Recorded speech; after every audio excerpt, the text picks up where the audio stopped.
And there's so much about the richness of the human experience that we don't want to replace, and we actually can't replace. And that why is an important thing. And the danger of living in a modern world where we get everything we want and something else does it, to lose the why, to lose the plot, to lose the beauty of the struggle and the journey and the learning process and becoming the sort of people. Now, the thing is not everyone will lose that. They won't lose that ability. So these tools will be used by someone. And that was C.S. Lewis's point in The Abolition of Man, is that to control nature is eventually always devolves into the ability of some people to control other people for particular ends.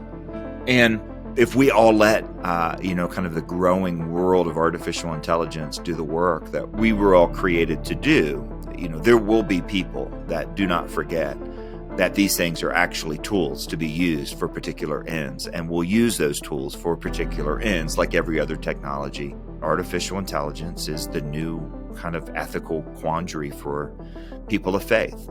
Artificial intelligence is the new chapter of trying to wrestle with what does it mean to be human, which of course has been the metaphysical challenge of the last 50 years. More and more and more and more.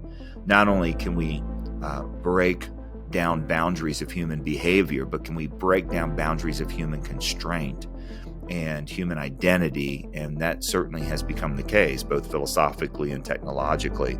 And so we have these philosophical games that we're playing about, what's possible, what can we think, and then you've got the technology, and it all brings back to mind, God's analysis of the Babel project, which is, look, if they're all able to speak the same language, nothing that comes into their minds will be impossible for them. It points out that the Babel project that whole story is not about God hating tall buildings or, people trying to ascend a staircase to heaven. That really what's happening there is that God in his mercy stops something, and that, we ought not do everything that comes into our minds, but that human capacity is way beyond what we actually ever imagine, that what we can actually pull off, being godlike as God created us to be, is really amazing.